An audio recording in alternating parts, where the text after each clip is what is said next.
RBI की credit policy के ऐलान से।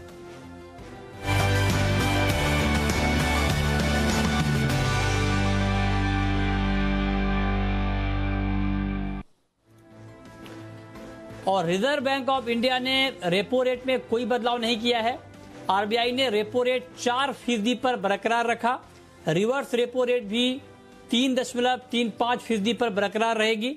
आरबीआई गवर्नर शक्तिकांता दास ने कहा कि कोरोना वायरस महामारी की वजह से इकोनॉमी में आई गिरावट के बाद अब रिकवरी आ रही है।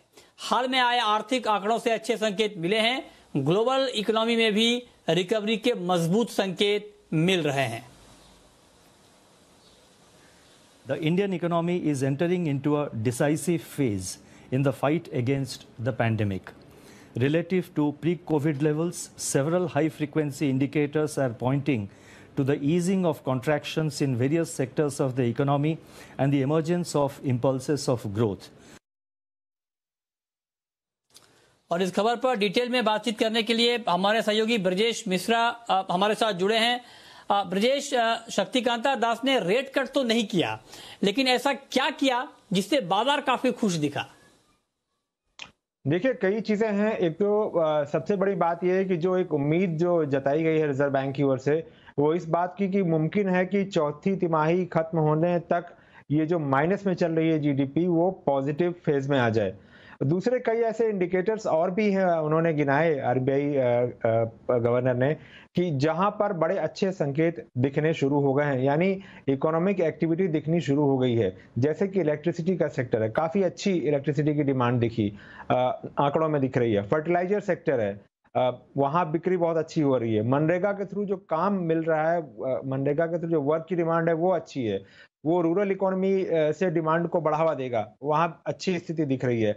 Passenger vehicles, tractors, construction equipment, इसके अलावा नॉन कंज्यूमर ड्यूरेबल जो आइटम है, वहां पर भी धीरे धीरे डिमांड दिखनी शुरू हो गई है। तो ये एक इंडिकेशन है जिसको आरबीआई, जिसके आधार पे आरबीआई को लग रहा है कि ये जो माइनस में जीडीपी है, धीरे धीरे इकोनॉमी पिकअप करना शुरू करेगी और स्थितियां ठीक होने लगेंगे। तो ये कुछ ऐसे पॉजिटिव संकेत हैं जिसकी ओर उन्होंने इशारा किया। रूरल इकोनॉमी में वैसे भी जो उम्मीद जताई जा रही थी कि बाकी जगहों से बेहतर रहेगी, तो ये मनरेगा के थ्रू जो काम मिलना शुरू हुआ, ये वहां से डिमांड आने की उम्मीद पैदा कर रहा है। और साथ ही बाकी जो इंडिकेटर्स हैं वो भी अच्छे संकेत दे रहे हैं। तो एक ये वजह है।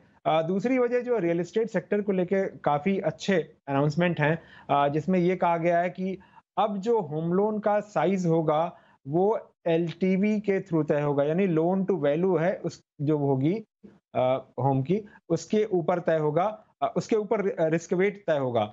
यानी इसमें जो है इसको रैशनलाइज किया गया है। इसका मतलब ये हुआ कि बैंक जो लोन देते हैं, होम लोन देते हैं, तो उनको होम लोन जो देते हैं उसके बदले कुछ रकम अलग से पूंजी रखनी पड़ती है, इसलिए कि अगर कहीं डिफॉल्ट की स्थिति पैदा हो गई तो क्या होगा।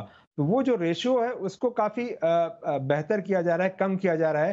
तो इससे ये फायदा होगा कि बैंकों को अब होम लोन बांटने के लिए, खासतौर पर 31 मार्च 2022 तक जो होम लोन बांटेंगे, उसके बदले उनको जो जोखिम वाली पूंजी अलग से रखनी पड़ती है वो कम रखनी पड़ेगी। तो इसका फायदा जो छोटे फ्लैट हैं वहां भी होगा, जो बड़े फ्लैट हैं वहां भी होगा। तो रियल एस्टेट सेक्टर के लिए एक अच्छी डिमांड जो है पैदा कर सकती है रिजर्व बैंक की ये जो पॉलिसी में बदलाव किया गया है। इसके अलावा जो रिटेल के लोन हैं, यानी रिटेल और छोटे कारोबारियों के लोन हैं, अभी एक सीमा थी कि 5 करोड़ से ऊपर आप इंडिविजुअल लोन नहीं दिया जा सकता, लेकिन अब इसको बढ़ा करके 7.5 करोड़ किया है रिजर्व बैंक ने। इसके भी इंडिकेशन यही कि इकोनॉमिक एक्टिविटी जो है वो धीरे धीरे बढ़ने लगे। टीएलटीआरओ जो है, यानी जो लंबी म्याद के लिए पैसे दिए जाते हैं, वहां पे रिजर्व बैंक ने ऑन टाइप टीएलटीआर कर दिया, यानी जब जिसको जरूरत हो वो रिजर्व बैंक के पास आए और डिमांड करे और पैसे ले जाए सारी शर्तों को पूरा करते हुए। ये बैंकों और एनबीए बैंकों के लिए है खासतौर पर। तो यानी काफी सारे एक कहेंगे हैंड होल्डिंग जो है वो रिजर्व बैंक की ओर से है कि इकोनॉमिक एक्टिविटी शुरू हो सके और जो इकोनॉमी में डिमांड है वो पैदा हो सके, और उसके लिए जो भी जरूरी चीजें रिजर्व बैंक कर सकता है वो सारी की सारी रिजर्व बैंक करने के लिए तैयार है। ये कुछ ऐसे संकेत हैं। साथ ही ये भी एक जो जताई गई है कि जो महंगाई है महंगाई जो है वो चौथी तिमाही तक धीरे धीरे खत्म होने लगेगी। तो एक जोखिम समझा जा रहा था कि शायद महंगाई अगर बढ़ती रहे तो रिजर्व बैंक के लिए रेट कम करना आगे कठिन होगा। तो महंगाई के भी कम होने की उम्मीद है और चौथी तिमाही तक जो इकोनॉमी है, हाँ, ठीक है, जीडीपी के नंबर पॉजिटिव होने की उम्मीद।